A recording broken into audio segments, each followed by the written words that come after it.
ये है talks news network और आप देख रहे हैं पॉलिटॉक्स, राजनीति का कच्चा चिट्ठा। राजधानी जयपुर में 3 दिन चलने वाले टॉक जर्नलिज्म शो के उद्घाटन सत्र में प्रदेश के पूर्व उप मुख्यमंत्री सचिन पायलट ने शिरकत की और बेबाकी के साथ सियासी सवालों का जवाब दिया।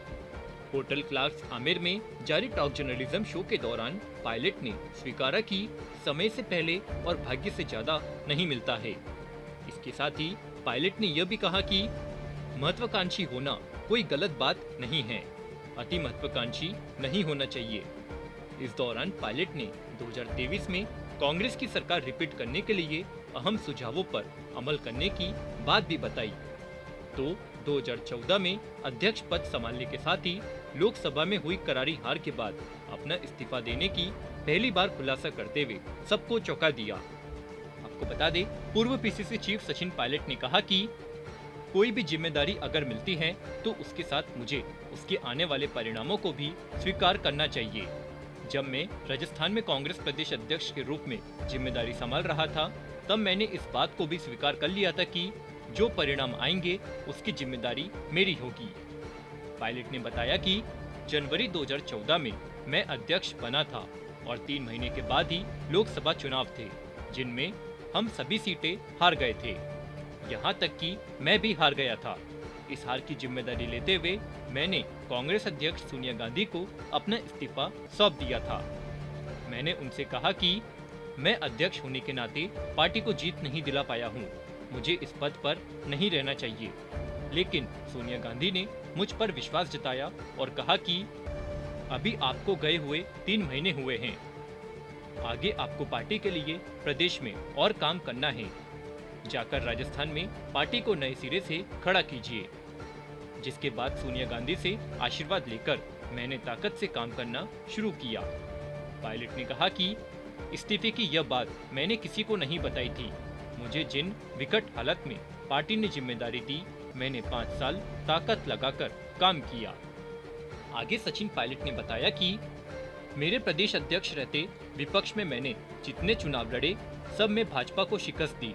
वसुंधरा राजे के सीएम रहते हुए भाजपा के 163 विधायक थे। 5 साल मैंने राज्य को चैन से नहीं रहने दिया। जब भी राज्य सरकार ने जनहित का काम नहीं किया, हमने सड़कों पर उतरकर विरोध किया। मैं तो बीजेपी के खिलाफ लड़ते आया हूँ। अगर बीजेपी को लगता है कि सब कुछ जनता उनकी जेब में है, तो यह उनकी गलतफहमी है। आप डिलीवर नहीं करोगे तो लोग वोट नहीं देंगे। वहीं एक सवाल के जवाब में सचिन पायलट ने कहा कि मैंने बचपन से अपने घर में राजनीतिक माहौल देखा है। मैं कभी यह नहीं सोचता था कि मुझे राजनीति में जाना है, लेकिन जब मैं राजनीति में आया तो ऐसा नहीं था कि मैं अचानक से फैसला किया हो। मैंने सोच समझकर यह तय किया कि इस मंच के जरिए मैं आम जनता की सेवा कर सकता हूँ, इसलिए मैं राजनीति में आया। मैंने जब भी जो किया वह पूरी शिद्दत के साथ किया।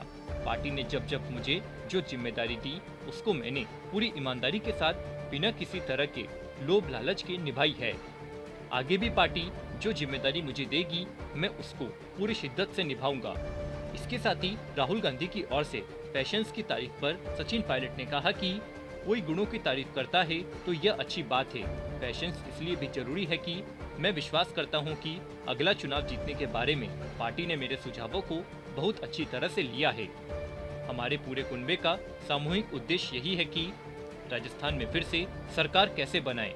आजकल कितना आईटी का जमाना हो, नेता रातों रात नहीं बनता, एक प्रोसेस से गुजरना पड़ता है। 15 साल लगते हैं। मुझे 26 की उम्र में एमपी का टिकट दिया। मैं कम उम्र में अध्यक्ष बन गया। मेरे अध्यक्ष रहते जब निकाय चुनाव हुए तब मैंने 40 बिलो 40 का नारा दिया था, जिसमें 40% टिकट 40 से कम उम्र के नेताओं को दिया गया।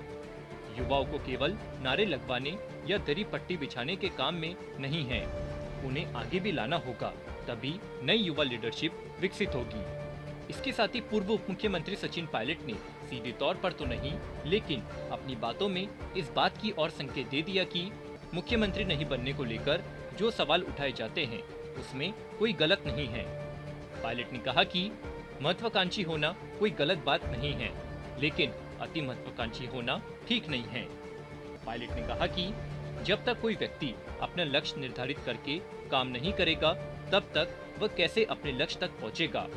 इसलिए जरूरी है कि किसी भी कार्य को करने के लिए लक्ष्य निर्धारित हो और उसके लिए महत्वाकांक्षी होना कोई गलत बात नहीं है। वहीं पायलट से जब पूछा गया कि आपको जो मिला क्या आप उससे संतुष्ट थे, तो पायलट ने कहा कि समय से पहले और किस्मत से ज्यादा कभी किसी को कुछ नहीं मिलता। व्यक्ति को एम्बिशियस होना ही चाहिए। अगर आप में जील नहीं है, ठीस नहीं है, भूख नहीं है खुद को साबित करने की या कुछ कर गुजरने की, तो जीवन में रस नहीं रहेगा। सब कुछ पद से नहीं नापा जाता। आपने लोगों के दिलों पर छाप छोड़ी या नहीं, यह अहम है। समय किसी के लिए नहीं रुकता, हमें समय के साथ चलना है। वहीं सबसे अहम, प्रदेश में सत्ता परिवर्तन को लेकर जब सचिन पायलट से पूछा गया कि राजस्थान में लंबे समय से ट्रेंड है कि जिस पार्टी की सरकार है वह दूसरी बार नहीं बनती है। इस पर सचिन पायलट ने कहा कि राजस्थान में 1998 से सरकार रिपीट नहीं होने का सिलसिला चल रहा है। ऐसा नहीं है कि सरकारें रिपीट नहीं हो सकती। दिल्ली में शीला दीक्षित के समय 3 बार सरकार बनी, हरियाणा में हुड्डा ने 2 बार और तरुण गोगोई ने असम में 2 बार सरकार बनाई। मैंने पार्टी स्तर पर विस्तार के लिए बात रखी है। हमारे पास अच्छा मौका है, अभी 15 महीने बचे हैं, उसमें हम कुछ ऐसा करें कि लोगों का विश्वास दोबारा जीता जा सके। इसके लिए जरूरी है कि हमें आम जनता के हिसाब से काम करना चाहिए। इसके लिए जो कुछ करना है वह पार्टी के अंदर की बात है। इस दौरान सचिन पायलट ने बताया कि राजस्थान में 2023 में फिर से कांग्रेस पार्टी की सरकार बने, इसको लेकर मैंने 1.5 साल पहले जो कदम उठाया था उस वक्त अपनी सभी बातें पार्टी के प्लेटफॉर्म पर रख दी थी। मुझे लगता है कि अगर उन पर सही तरीके से अमल किया जाए तो हम फिर सत्ता में वापसी कर सकते हैं। यहाँ सचिन पायलट ने इस बात को भी स्वीकारा कि जो रोड मैप बनाकर उन्होंने कांग्रेस आलाकमान को दिया था उस पर कुछ हद तक काम हुआ है, लेकिन अभी भी बहुत कुछ करना बाकी है। पॉलिटॉक्स ब्यूरो, जयपुर। ये है टॉक्स न्यूज नेटवर्क और आप देख रहे हैं पॉलिटॉक्स, राजनीति का कच्चा चिट्ठा।